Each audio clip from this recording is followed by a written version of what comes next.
All right, day 492 of going live. Today, what we're doing is we're adding to our list of comparable sold properties, but we're looking at properties that are coming onto the market. Why is that, right? So if you want to just look at what the filters we have on right now, I'm only looking at properties that are 4 bedroom plus, and I'm looking at properties, single family homes that have been on Redfin for less than 3 days. Now, the reason I'm doing this is because if you've been following what we've been doing on our past lives, we've been adding to our list in Birmingham properties that have been sold in the last 12 months by bed bath count, square footage, year built, sold price per square foot, the sold date, the lot size, whether or not there's garage, basement, HOA. This is probably going to be different in every market that you're in. Some of them might be where they have pools, some of them might be where they're on the main street, right? All these things matter. What subdivision or neighborhood they're in, and some conditions, general comments about the conditions of their home. Then I started looking at properties that were on the market in the last 3 months. And then finally, I looked at properties that have been coming onto the market most recently. Now, here's why this is important. Here's why we're tracking properties that are coming onto the market now. If you understand the BRRRR strategy, right? Let's kind of explain that for a second. It stands for buy, rehab, rent, refinance, or repeat. And the strategy is really dependent on you getting your ARV correctly. Because if you do it right, let's use an example. If you buy a property for $20,000 and you renovate that property for $50,000, now you have a property that's worth potentially $100,000. If that is the case, you can now go to a lender and get a debt service coverage ratio loan, a DSCR loan. And that allows you to pull back out 70, sometimes 75% of the loan of the home's value, but let's use 70% for today. So if you're able to take out a loan for 70% of the home's value, and that home is now worth $100,000, you can now take back out $70,000, which is what you originally invested in that property, right? Because you bought that property for $20,000 and you put in $50,000 to renovate it, and now it's worth $100,000. But you can back out all your capital in the form of loan proceeds. And now what that allows you to do is to take the same $70,000 and put it towards the next project. So you can scale the property. So you can scale your portfolio and continue pushing forward. Now, that's very popular, right? Because it's a very scalable strategy because you're using the same $70,000 over and over and over again. Because what's the alternative? The alternative is you save up money for a down payment, 25% down payment, and you buy a property, you hope it cash flows, or you hope that it appreciates, and you wait. And then you save up money from your full-time job all over again.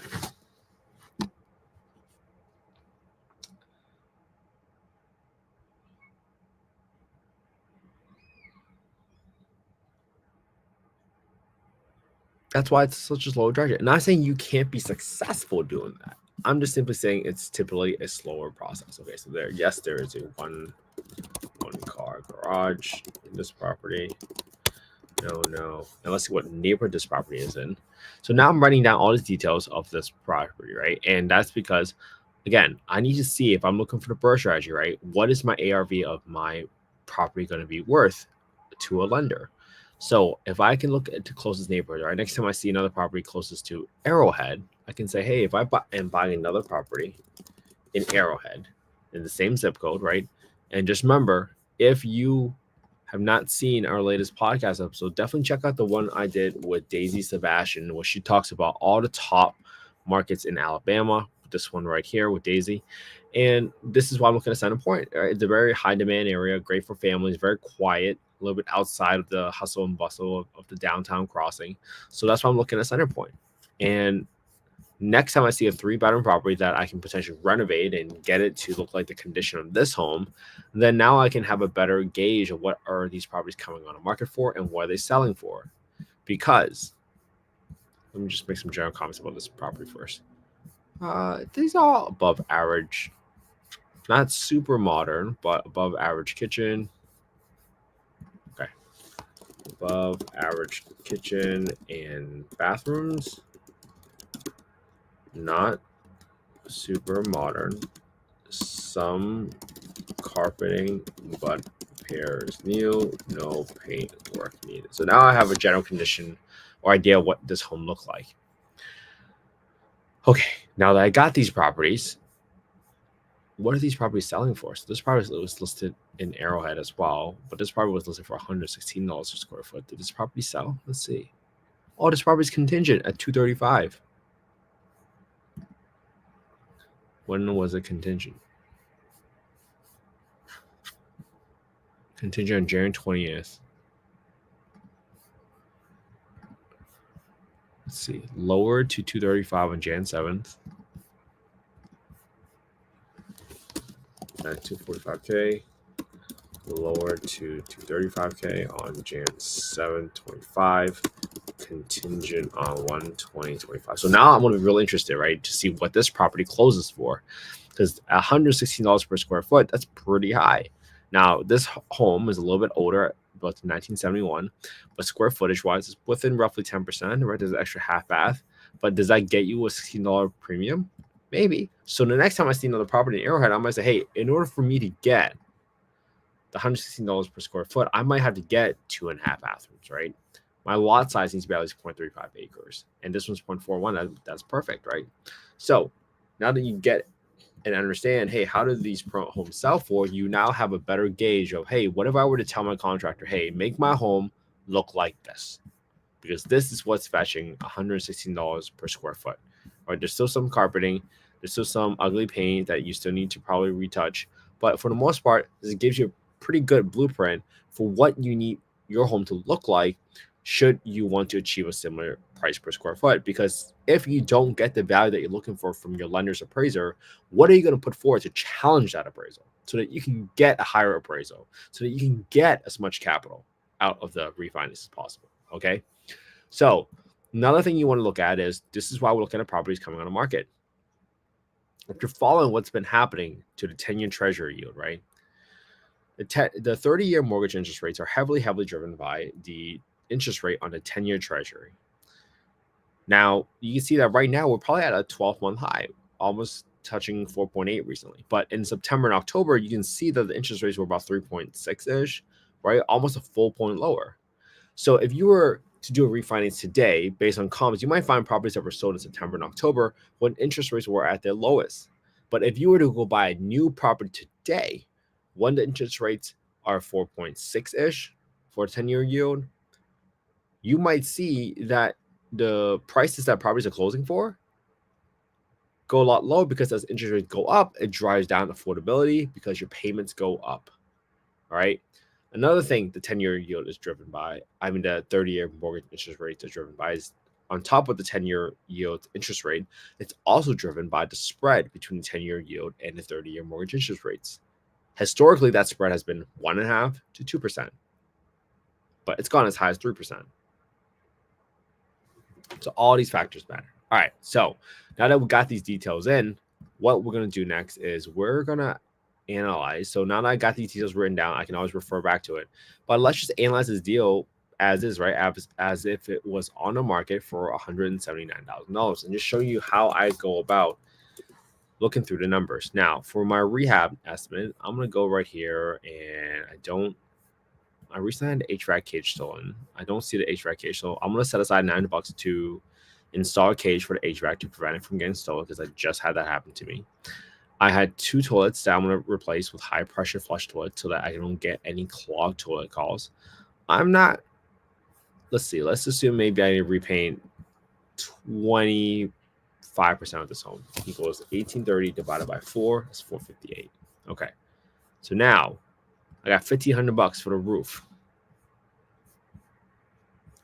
I got $500 for landscaping. So now I'm going to have $6,200 roughly. Okay. So now that I got this stuff in place, here's what I'm going to do next. I'm going to go get the rents for this property from affordablehousing.com. And I'm going to go to the owner section and go to the market rent estimator. It's going to bring me to this page. And it's going to say that the average rent is $1,597. Okay. I'm going to do 1,500 because I don't see homes being rented out for 1,600 very often as a 4-bedroom. I'm going to be a little bit conservative here. Let me get my other expense numbers from the payment calculator.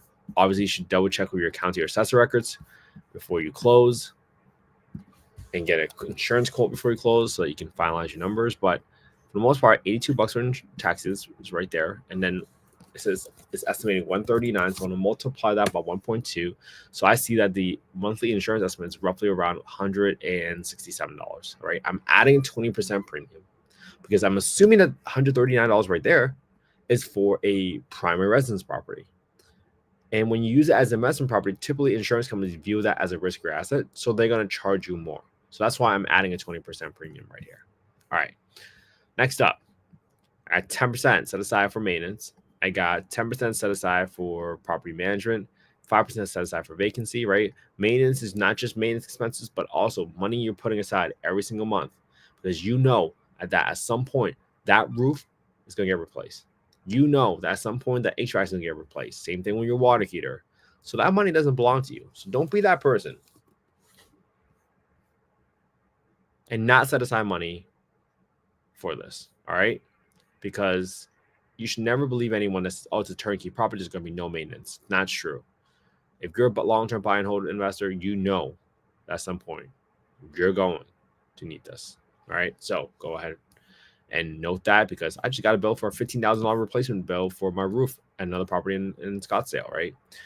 All the things that you think would come 10, 15 years down the road, now all of a sudden came up. So if you didn't set aside that money up front, you would be grossly overestimating your profitability because you underestimate your expenses. All right. So now that we got these details in here, I got 4 bedrooms plus. All right. Gross rent, I got 1.7, $1,500. Cash flow, we got -62. So if you were to rent out as a 4-bedroom property, assuming everything else is constant with a 25% down, right? So my down payment is going to be equals to B4, 179,000 times 25%. That's 44.75K. My financing amount is going to be equals to my B4, which is my asking price, minus my down payment amount in E819. That gives me a financing amount of 134K. Hi, Soleil. I'll be with you 1 second, okay? Yeah, we're after finish work, okay? Give me 5 minutes, okay? All right, let's do 2 more scenarios and that's it. Okay, so now what do I need to purchase this property for if I were trying to get a 10% cash and cash return? Oh, great, $110,000. So if I were to buy this property for 110 grand, then I can achieve a 10% return on my capital. Now, obviously,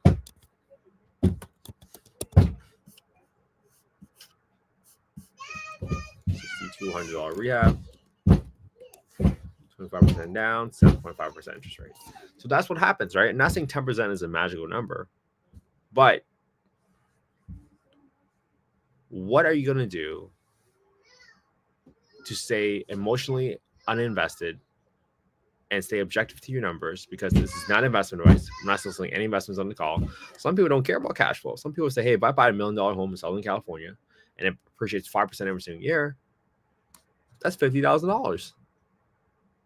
Who cares if I make $300 of cash flow a month? But these are all your own investment strategies. This is why you got to understand what your strategy is, why you diversifying your portfolio a certain way, and what your goals are. And only your investment professional will be able to advise you. Okay. Now let's do one more scenario. What if the interest rates go down from 7.5% to 6%, 1.5 points? You can see that the cash and cash return just jumped to 12.75. So now all of a sudden you might be at 120 grand, maybe even more. Now you can afford up to 123 grand and still achieve nearly a 10% return in 9.8. And that's what paying attention to the market will do for you, because you have to adjust your numbers as the market changes. And especially if you see interest rates go down at any point, you got to pay attention to it. All right. So hopefully This all makes sense. And my goal, right? I hope you guys copy my homework today. Just analyze the same deal I analyzed today using the same spreadsheet. And you guys want to copy the spreadsheet, just go to affordablehousing.io, go to the get deal analysis tool, plug your name, email, your phone number. That's the fastest for you to copy the spreadsheet. And I hope you start your own YouTube channel, right? Because at some point, someone's going to ask you, hey, why do you think this is a deal? And you can say, hey, I think this is a deal because I've been looking at properties for the past 492 days. Might that give you some confidence that you know what you're doing? I certainly hope so. All right. Hope you all have an amazing Sunday. Spend some quality time with your family and friends today, because that's what I'm about to do. And a new podcast alert. If you have not seen the latest podcast I've done with Mike Kuradowski, check it out. We talk about some energy efficient programs that every state might have, and talk about getting windows for free, insulation for free. I mean, there are so many hidden nuggets in here. Gems, huge gems that will help subsidize your renovations. Please, please, please look at these projects.